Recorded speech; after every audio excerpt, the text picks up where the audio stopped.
Hello students, पिछली video में हम लोग पढ़े थे जनन स्वास्थ्य या रिप्रोडक्टिव हेल्थ।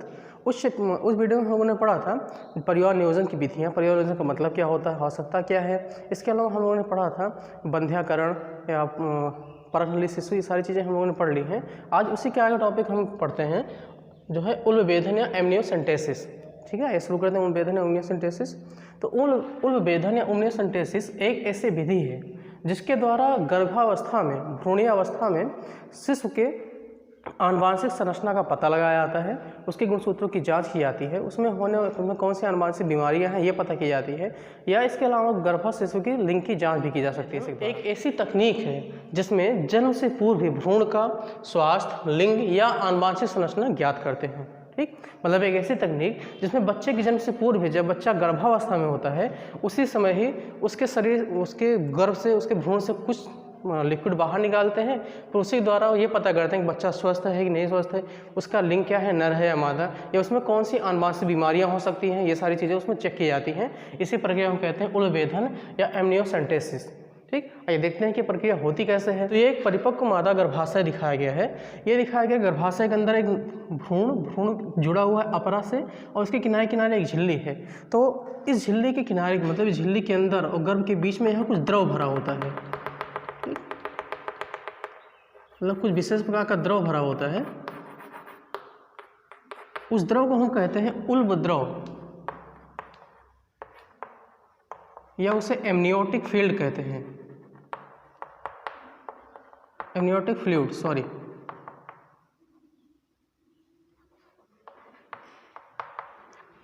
ठीक, भ्रूण के किनारे किनारे एक विशेष प्रकार का द्रव जिसे हम उल्ब द्रव या एमनियोटिक फ्लूइड कहते हैं। ठीक, अब इस द्रव में क्या होता है कि बच्चे के शरीर की कुछ कोशिकाएं, भ्रूण की कुछ कोशिकाएं इस द्रव में चली आती हैं। उल्बेधन की प्रक्रिया में क्या करते हैं कि सिरिंज के माध्यम से सावधानी से, बिना इस भ्रूण को नुकसान पहुंचाए, इस उल्ब द्रव को निकालते हैं। लगभग 20 ml उल्ब द्रव को निकालेंगे, क्योंकि अब उस उल्ब द्रव में जो निकाला गया है, उस उल्ब द्रव में बच्चे की कुछ कोशिकाएं भी होंगी। फिर उन कोशिकाओं को निकालकर उनका लैब में संवर्धन करते हैं, उनकी संख्या बढ़ाते हैं। संख्या बढ़ाने के बाद उन कोशिकाओं को निकालते हैं, उनकी आनुवांशिक जांच की जाती है, मतलब उन कोशिकाओं में गुणसूत्रों की जांच की जाती है।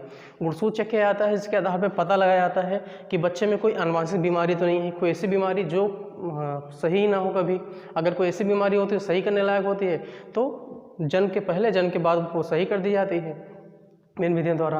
लेकिन कभी कभी कुछ ऐसी बीमारियां होती हैं जो आनुवांशिक संरचना के कारण कि वो सही नहीं हो सकती, तो ऐसे सिचुएशन में क्या करते हैं, गर्भपात या एमटीपी द्वारा बच्चे का गर्भपात करा दिया जाता है।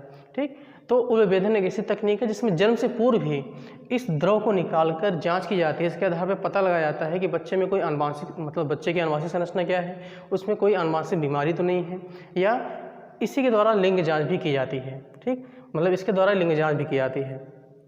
अब लिंग जांच कैसे करते हैं कि जैसे मान लेते हैं कोशिका निकाल ली गई, बच्चे के शरीर से कुछ कोशिकाएं निकाली गई। अब कोशिकाओं में क्या होता है, 46 गुणसूत्र होते हैं, इनकी गुणसूत्रीय जांच की जाएगी, और 23वीं जोड़ी जो गुणसूत्र होगा उसकी जांच की जाएगी।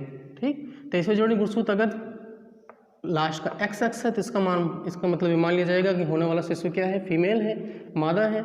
अगर XY है तो मान लिया जाएगा कि होने वाला शिशु क्या है, मेल है। ठीक, तो इसी प्रकार उल्बेधन की प्रक्रिया द्वारा गर्भस्थ शिशु की जांच भी की जाती है, जो कि लगभग अधिकांश देशों में गर्भस्थ शिशु की जांच करना गैरकानूनी है। क्योंकि लोग क्या करते थे कि पहले गर्भावस्था में गर्भ की जांच करा लेते थे, अगर होने वाली संतान मादा होती थी तो उसकी भ्रूण हत्या ही करा देते थे। उल्बेधन की प्रक्रिया द्वारा कन्या भ्रूण हत्या रोकने के लिए भारत सरकार ने एक एक्ट बनाया है जिसे हम कहते हैं प्रीनाइटल डायग्नोस्टिक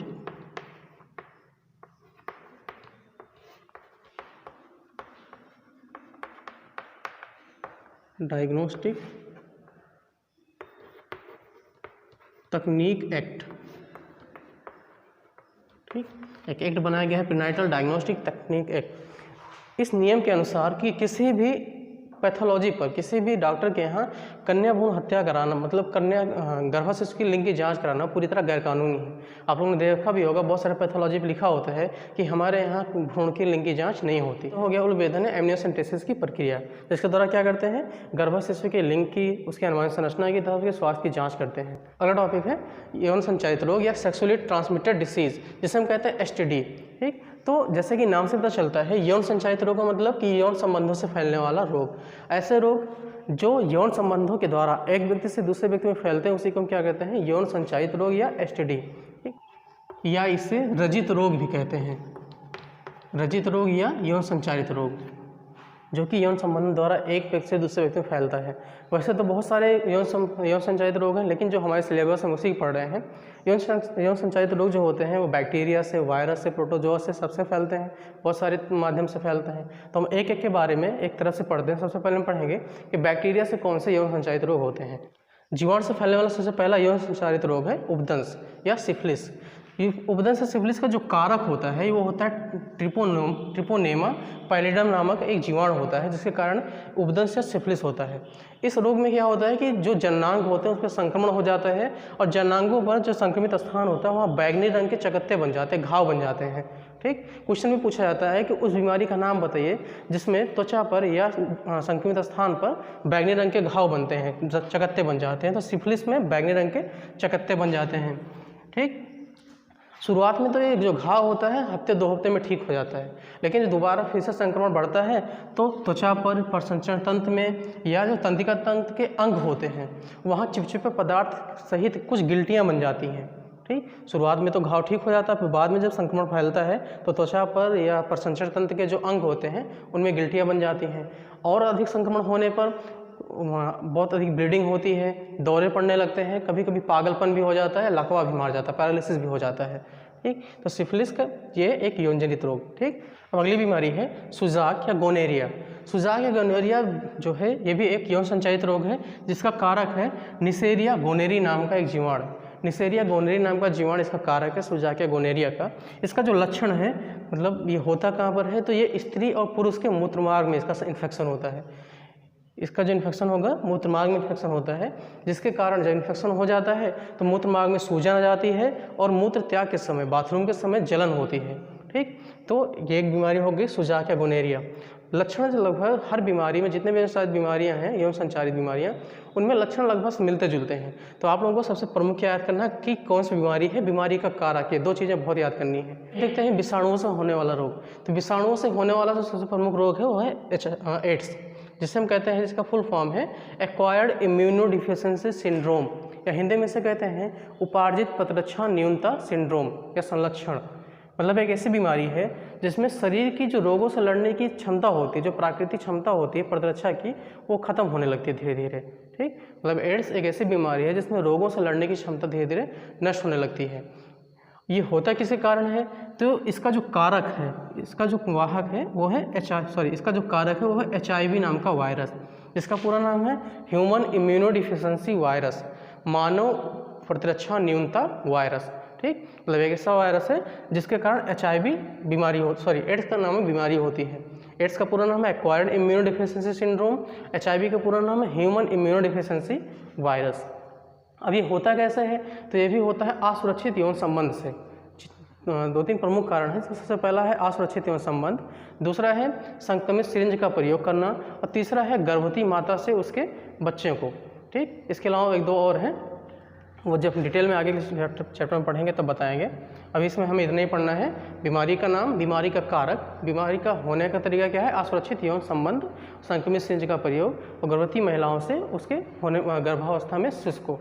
ठीक, अब इस बीमारी में होता क्या है, लक्षण है बुखार होना, ज्वर, वजन घटता रहेगा और भूख नहीं लगेगी। इसके अलावा शुरुआत में कुछ बीमारियां होंगी, छोटी छोटी बीमारियां होंगी, कुछ समय में सही हो जाएगा दवा खाने के बाद, और जब संक्रमण बढ़ जाएगा तो बड़ी बीमारी जैसे कैंसर, ट्यूमर या TB जैसी बीमारियां होंगी, और उसी से ग्रसित होकर, विभिन्न बीमारियों से ग्रसित होकर रोगी की मृत्यु हो जाती है। तो इसका जो संक्रमण अवधि है वो लगभग 5 साल तक, मतलब शुरुआत से कभी कभी 4 से 5 साल तक पता लगता है कि HIV होना या एड्स होने पर।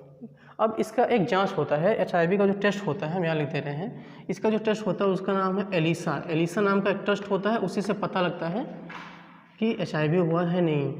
तो एलिसा का जो फुल फॉर्म है वो है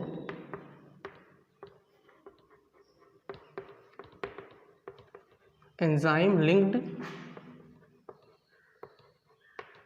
इम्यून सॉर्बेंट एस्से।